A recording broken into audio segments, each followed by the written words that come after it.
Have you ever wondered why so many families are unhappy, even when money or living conditions are not the real problem? Why do so many of our deepest wounds come not from strangers, but from the people closest to us, our own parents? Today we're going to talk about what I call the original sin of the family. Many households struggle not because of poverty, but because of broken relationships inside. Conflicts, control, rigid values, and toxic ways of raising children, these create suffering that begins at birth and continues into adulthood. There's an old saying, spare the rod, spoil the child. For generations, parents have used this as a reason to punish their children physically. The problem is not education level, whether parents are well educated or not, the belief is the same. But the harm goes far beyond physical pain. It leaves emotional scars, humiliation, fear, and trauma that can take a lifetime to heal. Some never fully recover. This way of raising children treats them as tools, not as human beings. Instead of unconditional love, children are seen as investments, as instruments of family honor or security. And when love is replaced by control, parents can become cruel, even abusive. As a result, countless people grow up with heavy wounds inflicted not by outsiders, but by their own family. This is why we need to face the issue of the original family, so the cycle of pain does not continue into the next generation. What is the original family? The term original family refers to the household in which a person grows up from birth until adulthood. Usually this means parents and children, but it can also include grandparents or other guardians who raise the child. The original family has a powerful and lasting influence. It shapes personality, the atmosphere at home, the way parents treat each other, and how they discipline their children all become part of a child's character. It shapes values, children inherit the family's beliefs, outlook on life, and sense of right and wrong. It shapes relationships, the way children experience communication, love, and conflict at home becomes the pattern they carry into friendships, romantic partnerships, marriages, and workplaces. In short, the original family is the blueprint of a person's emotional life. If that blueprint is damaged, the impact can last for decades. And when two people marry, their new household is built on the legacies of two original families. If both partners carry unresolved pain or unhealthy patterns, the new family will face storm after storm.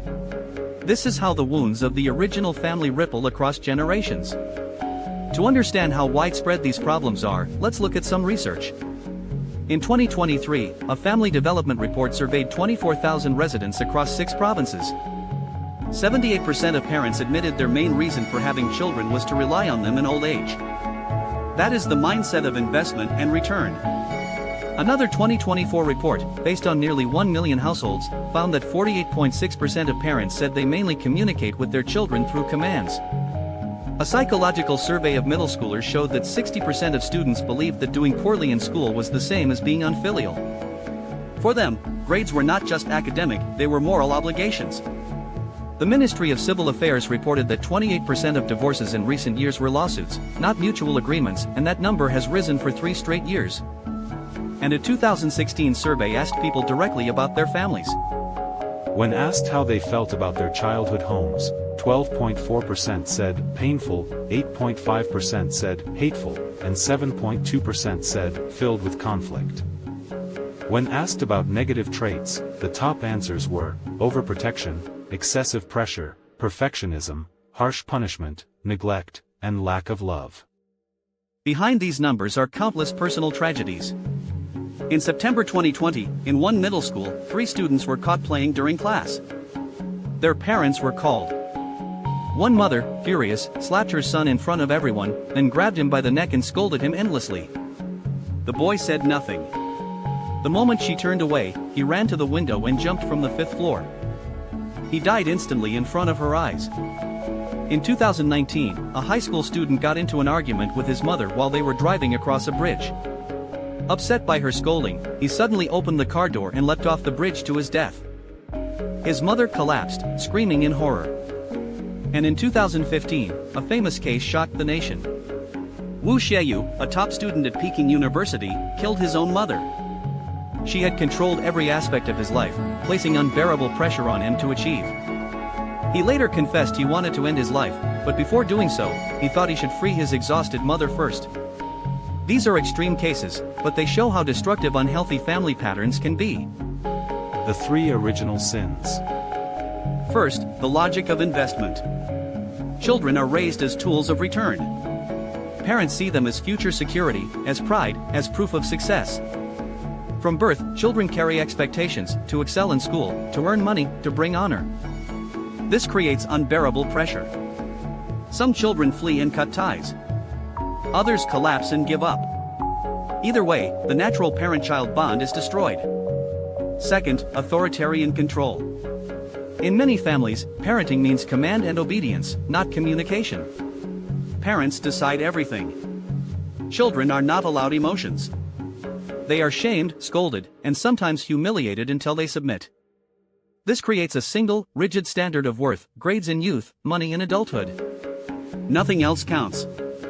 Pressure grows, confidence shrinks. Many children grow up anxious, withdrawn, or depressed. Some fear marriage, others repeat the cycle with their own kids. Third, the collapse of boundaries. Healthy families require boundaries. Children need privacy, knocking before entering a room, being allowed to keep a diary, or simply having personal space. But in many households, boundaries do not exist. Parents invade every corner. This lack of boundaries extends to multiple generations.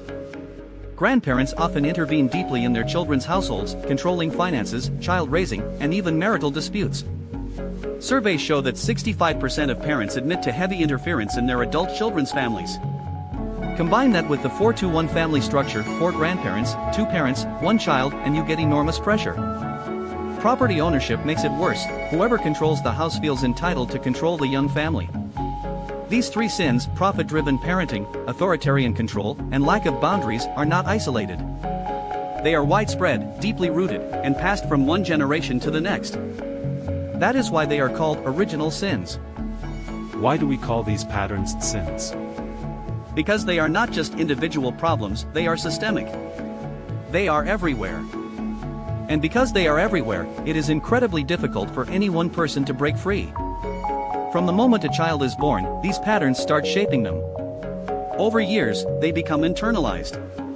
Even when a person grows up and leaves home, they often find themselves repeating the same patterns, sometimes without even realizing it. And then comes replication across generations.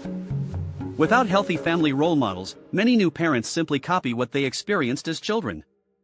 The result is a vicious cycle. People grow up vowing never to become their parents, yet one day they find themselves behaving in the same ways. This is why the wounds of the family feel so inescapable. They are reinforced by society, by education systems, by endless competition. It's not just personal, it's structural. To really understand, let's look at some stories people have shared. One online post asked, "How far can an original family push a person?" It described a pair of teachers who were notorious for beating their son. In front of classmates, the father once kicked his son to the floor, forcing him to kneel and recite lessons. The mother once stormed into his classroom, slapped him, and dragged him down the hallway for secretly reading comics. Despite the abuse, the boy excelled academically, even earning a scholarship to study abroad. But once he left the country, he vanished. His parents searched for years but never found him. He chose to disappear completely, cutting ties forever.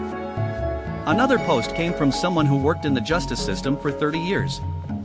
He wrote, "Over 98% of so-called unfilial children were abused or neglected when they were young. Those who were truly loved but later turned against their parents are less than 2%. In other words, if parents plant violence, they should not expect love in return. It's not betrayal, it's justice." A third story explained why so many children develop depression. A man once overheard a mother and her 7-year-old daughter at a noodle shop. The daughter wanted fried noodles, but the mother insisted she eat some soup noodles first. For 10 straight minutes, the mother pressured her, "Just a few bites, just try some," and the daughter repeated firmly, "No, I'll wait for my fried noodles." This harmless disagreement escalated into endless nagging, the mother unable to let go, the child suffocated. As one psychologist said, an overbearing mother who cannot live her own life will suffocate her child. The best gift you can give your child is to live your own life well. If you are miserable, they will be miserable too. Experts agree that the influence of the original family runs deep. It shapes cognition, personality, behavior. Many adult problems, anxiety, depression, insecurity, can be traced back to childhood. Take anxiety. At its root, anxiety is often tied to low self-esteem. And low self-esteem frequently begins in childhood when children are denied encouragement. If parents never praise or affirm them, children internalize the idea that nothing they do is ever good enough. Or consider the constant comparisons to peers. In childhood, belonging matters deeply. When a child is made to feel different, wearing odd clothes, failing to keep up, they are shamed, mocked, and excluded. That exclusion becomes a wound that can last a lifetime. Then there is favoritism. When parents openly prefer one sibling over another, the neglected child grows up feeling invisible, unloved, and desperate to prove their worth. Some overachieve, excelling academically just to gain recognition. Others collapse into self-doubt, guilt, or even aggression. These wounds vary, but they all leave marks. And most people, in some way, carry the imprint of their original family. The good news is that more and more people are waking up. They are reflecting, resisting, and slowly breaking away from these destructive patterns. They are moving from passive victims to survivors who take control of their own lives. But breaking the cycle is not easy. It requires awareness, strength, and often outside support. Above all, it requires a new kind of parenting, becoming better, kinder, more humane than the generation before. Because no matter how much you claim to sacrifice for your children, if you are miserable, they will be miserable too. The greatest gift you can give your children is not sacrifice, it is your own happiness. Let's hear some voices. One woman wrote, "I was born into a family that desperately wanted a son. Just 20 days after my birth, I was sent to live with my grandmother because I was not the boy they hoped for. Later, when my life improved, my mother demanded that I support my younger brother financially. Luckily, I was strong enough to resist. Now as a mother myself, I refuse to let my child repeat my pain." Another wrote, "My mother used love as a weapon. If I obeyed, she was happy. If not, she became sick or even self-harmed, making me feel guilty. Eventually I chose distance, less contact, less involvement, just to survive." A young graduate shared, "To outsiders, I seemed like a sweet, obedient daughter. But my father was weak, and my mother was harsh. Even in college she slapped me. I despised him for never protecting me. Now I want to leave, to build a life abroad, to escape the weight of family." And another student remembered, "At our high school graduation, nearly 90% of parents divorced. They had stayed together only until their kids entered college. For years they played the role of a normal family, but once the children turned 18, they dropped the act." These stories are raw, painful, and all too common. Psychologists emphasize that love and boundaries matter more than control and sacrifice. One said, "The safest families are not those without conflict, but those where parents can handle conflict without fear or retaliation." A mature adult is emotionally stable. Only emotionally stable parents can raise emotionally stable children. Another pointed out that children must be allowed to win sometimes. If you always crush your child in every argument, what lesson do they learn? That they are powerless. Instead, let them win against you. Because if they cannot win even with their parents, how will they ever face the world? Almost everyone carries the imprint of their family of origin. For some, it is a scar that never fully heals. But awareness is the first step to change. By reflecting, by resisting destructive patterns, and by choosing new ways to raise the next generation, we can begin to break the cycle. The challenge is not to sacrifice ourselves for our children, but to live fully, to love fully, and to give them an example of happiness. Because no unhappy family ever raised a happy child.